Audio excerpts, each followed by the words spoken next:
ನೋಡಿ ಈ ರೀತಿ ಎಣ್ಣೆ ಸಪ್ರೇಟ್ ಆಗಿದ್ದರೆ ಇದು ಪರ್ಫೆಕ್ಟಾಗಿ ಬಂದಿದೆ ಅಂತ ಅರ್ಥ. ಎಷ್ಟು ಸರಿಯಾಗಿ ಬಂದಿದೆ ನೋಡಿ. ಸೊ ಈ ರೀತಿ ಉಪ್ಪಿನಕಾಯಿ ಮಾಡಿಟ್ರೆ ನೀವು ಇದನ್ನು 1 ವರ್ಷ ಇಟ್ಕೊಂಡು ತಿನ್ಬೋದು, ಏನೂ ಆಗೋದಿಲ್ಲ. ಏನು ದೊಡ್ಡ ಕೆಲಸನೇ ಇಲ್ಲ ಈ ಮಾವಿನಕಾಯಿ ಉಪ್ಪಿನಕಾಯಿ ಮಾಡೋದು. ಸೂಪರ್ ಆಗಿರುತ್ತೆ ಟೇಸ್ಟು. ಸೊ ಬನ್ನಿ ತಡ ಮಾಡದೆ ಶುರು ಮಾಡೋಣ. ಈ ಮಾವಿನಕಾಯಿ ಉಪ್ಪಿನಕಾಯಿ ಮಾಡೋದಕ್ಕೆ ಮೊದಲಿಗೆ ನಾನಿಲ್ಲಿ 1 ಕಿಲೋ ಮಾವಿನಕಾಯಿ ತೊಗೊಂಡಿದ್ದೀನಿ. ಇದನ್ನು ನೀರಿನಲ್ಲಿ ಹಾಕಿ ಕ್ಲೀನಾಗಿ ಒಂದ್ಸಲ ತೊಳ್ಕೊಂಡು ತಗೋಬೇಕು. ಹಾಗೆ ತೊಳೆದಿದ ಮೇಲೆ ಈ ರೀತಿ ಕಾಟನ್ ಬಟ್ಟೆ ತೊಗೊಂಡು ಒಂಚೂರು ಕೂಡ ನೀರು ಇರಬಾರ್ದು, ಅಂದರೆ ನೀರಿನ ಅಂಶನೇ ಇರಬಾರ್ದು ಇದರಲ್ಲಿ. ಆ ರೀತಿ ಇದನ್ನು ನೀವು ಮತ್ತೆ ಡ್ರೈ ಮಾಡ್ಕೊಂಡು ತಗೋಬೇಕಾಗುತ್ತೆ. ನಾನೇನು ಮಾಡ್ತೀನಿ, ಇದನ್ನು ಕ್ಲೀನಾಗಿ ತೊಳೆದು ಕಾಟನ್ ಬಟ್ಟೆಲಿಂದ ಒರೆಸಿದ್ದಕ್ಕೆ ಫ್ಯಾನಿನ ಗಾಳಿಗೆ ಹಾಗೆಯೇ ಬಿಟ್ಟಿದ್ದ ಒಂದು ಅರ್ಧ ಗಂಟೆ ಆಗೋ ತನಕ. ಇವಾಗ ಅರ್ಧ ಗಂಟೆ ಆಗಿದೆ. ಅರ್ಧ ಗಂಟೆ ಆದಮೇಲೆ ಮತ್ತೆ ಒಂದು ಸಲ ಕಾಟನ್ ಬಟ್ಟೆ ತೊಗೊಂಡು ಒರೆಸ್ಕೊಂಡು ಇಲ್ಲಿ ಮಾವಿನಕಾಯಿನ ಕಟ್ ಮಾಡ್ತಿದ್ದೀನಿ. ಇಲ್ಲಿ ನೀವು ನೀರಿನ ಅಂಶ ಇದ್ದರೆ ಉಪ್ಪಿನಕಾಯಿ ಬೇಗನೆ ಹಾಳಾಗುತ್ತೆ. ಹೀಗಾಗಿ ನೀವಿಲ್ಲಿ ಚಾಕು ಆಗಿರ್ಬೋದು ಅಥವಾ ಕಟ್ ಮಾಡುವಂತಹ ಪಾತ್ರೆ ಆಗಿರ್ಬೋದು ಎಲ್ಲನೂ ಟೋಟಲಾಗಿ ಕಾಟನ್ ಬಟ್ಟೆಲಿಂದ ಒರೆಸ್ಕೊಂಡೆ ಈ ರೀತಿ ಮಾವಿನಕಾಯಿನ ಕಟ್ ಮಾಡ್ಕೊಳ್ಳಿ. ಉಪ್ಪಿನಕಾಯಿ ಬೇಗ ಹಾಳಾಗೋದಿಲ್ಲ, ನಾವು ಜಾಸ್ತಿ ದಿನ ಇಟ್ಕೊಂಡು ತಿನ್ಬೋದು. ಇಲ್ಲಿ ನೀವು ಮಾವಿನಕಾಯಿ ನಿಮಗೆ ಯಾವ ಸೈಜ್ನಲ್ಲಿ ಬೇಕೋ ಆ ಸೈಜ್ನಲ್ಲಿ ನೀವು ಇದನ್ನು ಕಟ್ ಮಾಡ್ಕೋಬೋದು. ನಾನಿಲ್ಲಿ ಮೀಡಿಯಮ್ ಸೈಜ್ನಲ್ಲಿ ಇಡ್ತಿದ್ದೀನಿ. ಸೊ ಇವಾಗ ನಿಮಗೆ ಯಾವ ರೀತಿ ಬೇಕೋ ಆ ರೀತಿ ನೀವು ಇದನ್ನು ಕಟ್ ಮಾಡ್ಕೊಂಡು ತಗೋಬೋದು. ಸೂಪರ್ ಆಗಿರುತ್ತೆ ಟೇಸ್ಟು. ಮಿಸ್ ಮಾಡದೆ ಈ ವಿಧಾನದಲ್ಲಿ ಒಂದ್ಸಲ ಟ್ರೈ ಮಾಡಿ ನೋಡ್ಬೋದು. ಏನು ದೊಡ್ಡ ಕೆಲಸನೇ ಇಲ್ಲ ಈ ಮಾವಿನಕಾಯಿ ಉಪ್ಪಿನಕಾಯಿ. ಸೊ ಇವಾಗ ನೀವು ಮಾಡುವಾಗ ಯಾವ ರೀತಿ ಮಾಡ್ತೀರ ಅನ್ನೋದು ಅಷ್ಟೇ ಮುಖ್ಯ. ಅಂದರೆ ಇದರಲ್ಲಿ ಎಲ್ಲನೂ ಡ್ರೈ ಆಗಿರಬೇಕು ಮಾಡುವಾಗ ಅಷ್ಟೇ. ಡ್ರೈ ಆಗಿ ನೀರಿನ ಅಂಶ ಇದ್ದರೆ ಬೇಗನೆ ಹಾಳಾಗುತ್ತೆ ಅಷ್ಟೇ.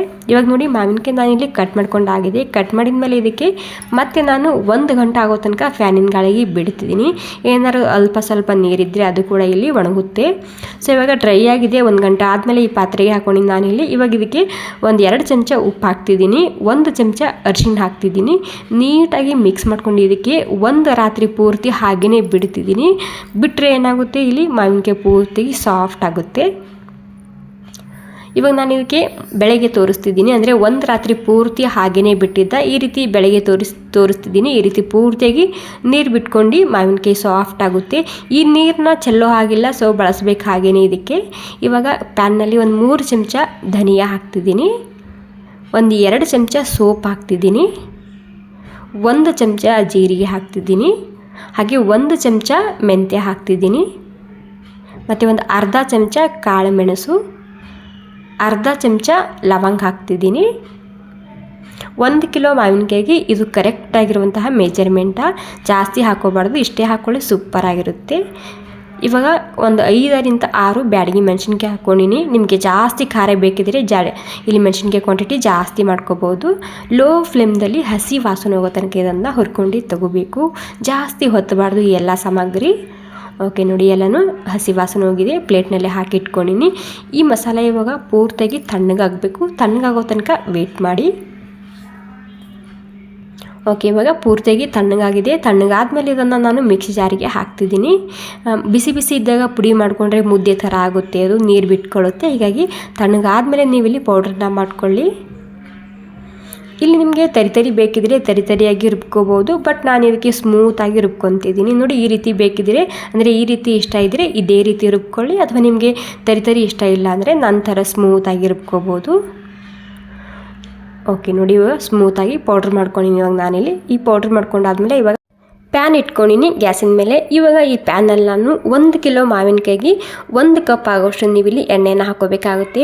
ನೀವಿಲ್ಲಿ ಜಾಸ್ತಿ ದಿನ ಸ್ಟೋರ್ ಮಾಡಿ ಇಟ್ಕೊತೀನಿ ಅನ್ನೋದಾದರೆ ಎಣ್ಣೆ ಕ್ವಾಂಟಿಟಿ ಸ್ವಲ್ಪ ಜಾಸ್ತಿನೇ ಇರಬೇಕು. ಎಣ್ಣೆ ಕಮ್ಮಿ ಇದ್ದರೆ ಉಪ್ಪಿನಕಾಯಿ ಬೇಗನೆ ಹಾಳಾಗುತ್ತೆ. ಸೊ ಫುಲ್ ಬಿಸಿ ಆಗಬೇಕು. ಇವಾಗ ಎಣ್ಣೆ ಫುಲ್ ಬಿಸಿ ಆಗಿದೆ. ಬಿಸಿ ಆದಮೇಲೆ ಇವಾಗ ಉಗುರು ಬೆಚ್ಚಗೆ ಆಗೋ ತನಕ ವೆಯ್ಟ್ ಮಾಡಬೇಕಾಗುತ್ತೆ.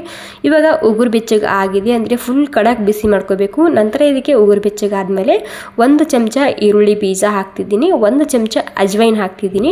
ಅಂದರೆ ಕೊಲಂಜಿ ಅಂದರೆ ಈರುಳ್ಳಿ ಬೀಜ, ಅಂದರೆ ಕೊಲಂಜಿ ಹಾಕ್ತಿದ್ದೀನಿ 1 ಚಮಚ. ಅಜ್ವೈನು ಹಾಗೂ ಈರುಳ್ಳಿ ಬೀಜ ಎರಡೂ ಹಾಕೊಂಡಿದ್ದೀನಿ. ನಾನು ಇದಕ್ಕೆ ಅರ್ಧ ಚಮಚ ಹಿಂಗೆ ಹಾಕೊತಿದ್ದೀನಿ ಡೈಜೆಷನ್ಗೋಸ್ಕರ. ಹಾಗೆ 1 ಚಮಚ ಖಾರದ ಪುಡಿ ಹಾಕ್ತಿದ್ದೀನಿ, ಮತ್ತು ಅರ್ಧ ಚಮಚ ಅರಿಶಿಣ ಹಾಕ್ಕೊಂಡಿನಿ. ಇವಾಗ ಒಂದ್ಸಲ ನೀಟಾಗಿ ಮಿಕ್ಸ್ ಮಾಡ್ಕೋಬೇಕು ಅಷ್ಟೇ. ಮಿಕ್ಸ್ ಮಾಡ್ಕೊಂಡಾದ್ಮೇಲೆ ಇವಾಗ ನಾವು ಪೌಡ್ರ್ ಮಾಡಿ ಇಟ್ಕೊಂಡಿದ್ದಲ್ಲ ಆ ಪೌಡರ್ನ ಇದರಲ್ಲಿ ಸೇರಿಸ್ತಿದ್ದೀನಿ. ಮತ್ತು ಇಲ್ಲಿ ನಿಮಗೆ ಒಂದು ಕಿವಿ ಮಾತು, ಉಪ್ಪಿನಕಾಯಿ ಬೇಗ ಯಾಕೆ ಹಾಳಾಗುತ್ತೆ ಅಂದರೆ ಅದಕ್ಕೆ ಉಪ್ಪು ಕಮ್ಮಿ ಬಿದ್ದರೆ ಅಥವಾ ಎಣ್ಣೆ ಕಮ್ಮಿ ಇದ್ದರೆ ಉಪ್ಪಿನಕಾಯಿ ಬೇಗನೆ ಹಾಳಾಗುತ್ತೆ. ಹೀಗಾಗಿ ಉಪ್ಪು ಹಾಗೂ ಎಣ್ಣೆ ಸ್ವಲ್ಪ ಜಾಸ್ತಿ ಕ್ವಾಂಟಿಟಿಯಾಗಿ ಹಾಕ್ಕೊಂಡ್ರೆ ಮಾತ್ರ ಇಲ್ಲಿ ಉಪ್ಪಿನಕಾಯಿ ಬೇಗ ಹಾಳಾಗೋದಿಲ್ಲ. ಓಕೆ, ಇವಾಗ ಈ ಎಣ್ಣೆನ ಇದರಲ್ಲಿ ಸೇರಿಸ್ತಿದ್ದೀನಿ. ಇವಾಗ ಏನಿಲ್ಲ, ನೀಟಾಗಿ ಮತ್ತೆ ಒಂದು ಸಲ ಇದನ್ನು ಎಲ್ಲ ಕಡೆಗೆ ಹೊಂದಿಕೊಳ್ಳುವಂತೆ ಮಿಕ್ಸ್ ಮಾಡ್ಕೋಬೇಕು ಅಷ್ಟೇ. ಮತ್ತು ಇಲ್ಲಿ ನೀವು ಇದೇ ವಿಧಾನದಲ್ಲಿ ಇದೇ ಪೌಡ್ರನ್ನ ಬಳಸ್ಕೊಂಡು ನಿಂಬೆಕಾಯಿ ಉಪ್ಪಿನಕಾಯಿ ಕೂಡ ಇದೇ ರೀತಿ ಮಾಡ್ಕೋಬೋದು. ಇವಾಗ ಇದಕ್ಕೆ ರುಚಿಗೆ ಬೇಕಾದಷ್ಟು ಉಪ್ಪು ಹಾಕ್ತಿದ್ದೀನಿ. ಸೊ ಇವಾಗ ನಾನಿಲ್ಲಿ ಒಂದು 4 ಚಮಚ ಉಪ್ಪು ಹಾಕ್ಕೊಂಡಿನಿ. ಮೊದಲು ಕೂಡ ಒಂದು 2 ಚಮಚ ಹಾಕ್ಕೊಂಡಿದ್ದ, ಇಲ್ಲಿ 4 ಚಮಚ ಹಾಕ್ಕೊಂಡಿನಿ. ಅಂದರೆ ಟೋಟಲಾಗಿ ಇದಕ್ಕೆ ನಾನು ಒಂದು 100 ಗ್ರಾಮ್ ಆಗುವಷ್ಟು ಉಪ್ಪನ್ನ ಹಾಕ್ಕೊಂಡಿನಿ. ಸೊ ನೋಡಿ, ಇವಾಗ ನಾನು ಬೆಳಗ್ಗೆ ತೋರಿಸ್ತಿದ್ದೀನಿ, ಅಂದರೆ ಒಂದು ರಾತ್ರಿ ಪೂರ್ತಿ ಹಾಗೆ ಬಿಟ್ಟಿದ್ದ, ಸೆಕೆಂಡ್ ಡೇ ತೋರಿಸ್ತಿದ್ದೀನಿ. ಸೂಪರ್ ಆಗಿರುವಂತಹ ಉಪ್ಪಿನಕಾಯಿ ರೆಡಿಯಾಗಿದೆ. ಈ ರೀತಿ ಎಣ್ಣೆ ರಿಲೀಸ್ ಮಾಡಿದರೆ ಇದು ಪರ್ಫೆಕ್ಟಾಗಿ ಬಂದಿದೆ ಅಂತ ಅರ್ಥ. ಬೆಳಗ್ಗೆ ಎದ್ದು ನೀವು 1 ಗಂಟೆ ಇದನ್ನು ಬಿಸಿಲಿನಲ್ಲಿ ಎತ್ತಿಡಿ, ಒಂದು ಬಾಟಲಲ್ಲಿ ಹಾಕಿ. ಓಕೆ, ಈ ಸಿಂಪಲ್ ಆಗಿರುವಂತಹ ಮಾವಿನಕಾಯಿ ಉಪ್ಪಿನಕಾಯಿ ಇಷ್ಟ ಆಗಿದ್ರೆ ಒಂದು ಲೈಕ್ ಮಾಡಿ. ಥ್ಯಾಂಕ್ ಯು ಸೋ ಮಚ್ ಎಲ್ರಿಗೂ.